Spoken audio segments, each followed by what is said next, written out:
수강생 여러분 안녕하세요. 정부가 경제에 개입하는 방식은 다양합니다. 그러나 이번 시간은 경제계획을 수립하고 시행하는 것과 관련되는 것에 초점을 맞춰 살펴보겠습니다.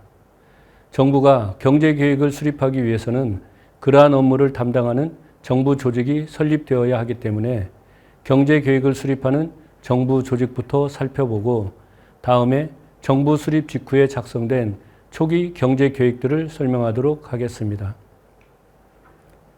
일본으로부터 해방된 한국이 신생 국민국가를 수립하기 위해서는 먼저 헌법과 각종 법률을 제정할 수 있는 국회를 구성하고 다음에 국회에서 제정한 헌법과 법률에 근거하여 각종 정책을 수립하고 집행할 수 있는 행정부를 구성하는 것입니다. 1948년 5월 10일에 한국에서 처음으로 국회의원을 선출하기 위한 총선거가 실시되었습니다.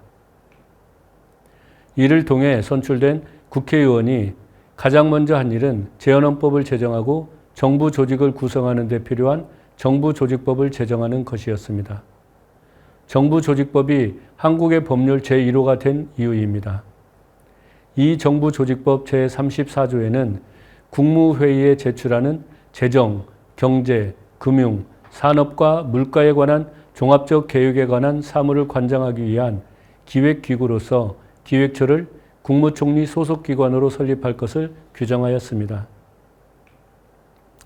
앞서 설명한 바와 같이 해방 초기에 활동했던 주요 정치 세력들이 정부의 적극적인 역할을 인정하고 강조하고 있는 상황에서 한국 경제의 부흥과 관련한 경제계획을 수립하는 정부기구를 설립해야 한다는 것에는 별다른 이유가 없었던 것입니다.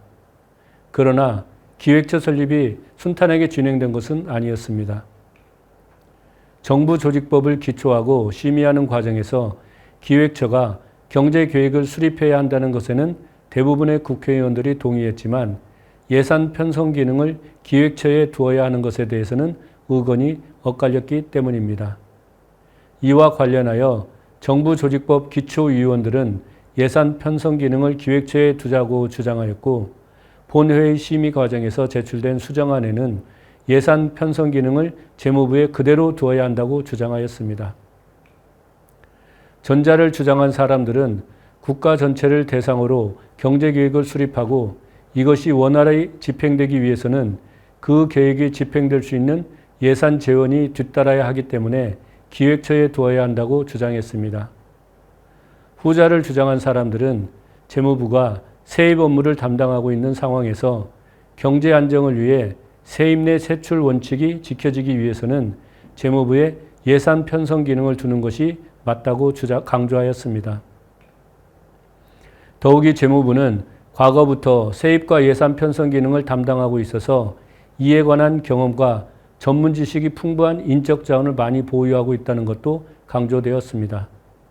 국회 본회의에서 정부조직법이 심의되는 과정에서 이 두 의견은 팽팽히 맞서 결국 두 안이 표결에 붙여졌으나 예산 편성 기능을 재무부에 두자는 수정안은 부결되고 예산 편성 기능을 기획처에 두자는 원안이 채택되었습니다.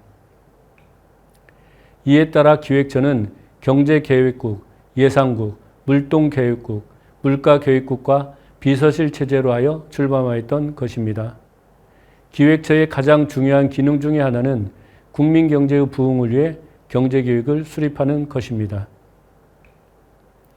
그러나 해방 직후에 정치적 혼란과 갈등, 인적 자원의 부족 등의 요인으로 기획처 조직은 정부 조직법이 제정 공포된 한참 뒤인 1948년 11월에 기획처 직제가 제정되었고 그때부터 인원이 본격적으로 충원되기 시작하였습니다. 경제계획이 수립된 것은 이 이후부터라고 할 수 있습니다. 이승만 정부에서 수립된 최초의 경제계획은 물동 5개년 계획과 산업부흥 5개년 계획이었습니다. 물동 5개년 계획이 1949년 4월 중순에 국무회의를 통과했다는 사실을 고려하면 기획처가 본격적으로 활동하기 시작한 지 4개월여 만에 물동계획이 수립되었음을 알 수 있습니다.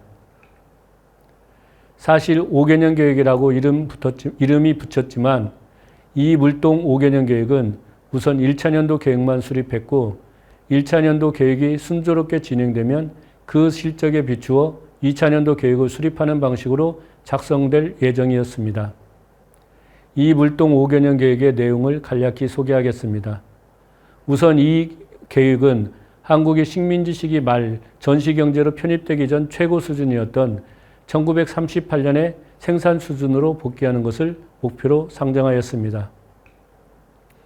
그리고 이런 목표를 달성하기 위해 경제 전체를 농업, 임업, 수산업, 광업, 제철업, 기계공업, 섬유공업, 비료공업, 연료공업, 화학공업, 식료품공업, 동력공업 등과 같이 총 21개 부문으로 구분하고 각 부문의 국내 수요량과 수출입 예정량, 그리고 그에 따라 생산 목표량을 수립한 전형적인 물자 수급 계획에 해당하는 것이었습니다. 그러나 아쉽게도 1949년 4월에 국무회의에 제출되었다는 이 물동 5개년 계획안의 원본이 남아있는 것은 아닙니다.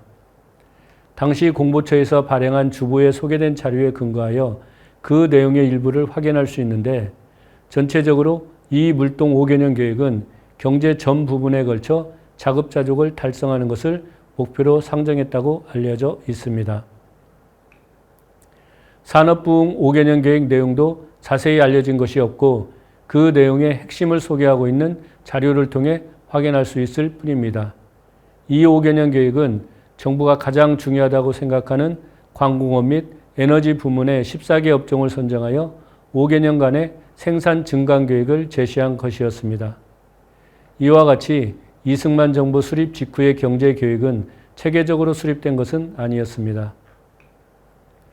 이때 수립된 계획은 경제 부문별 소비와 수출입 등을 예상한 전제 위에서 목표 생산량을 제시한 물자 수급 계획에 해당하였고 그 목표는 자급자족이었다고 할 수 있습니다.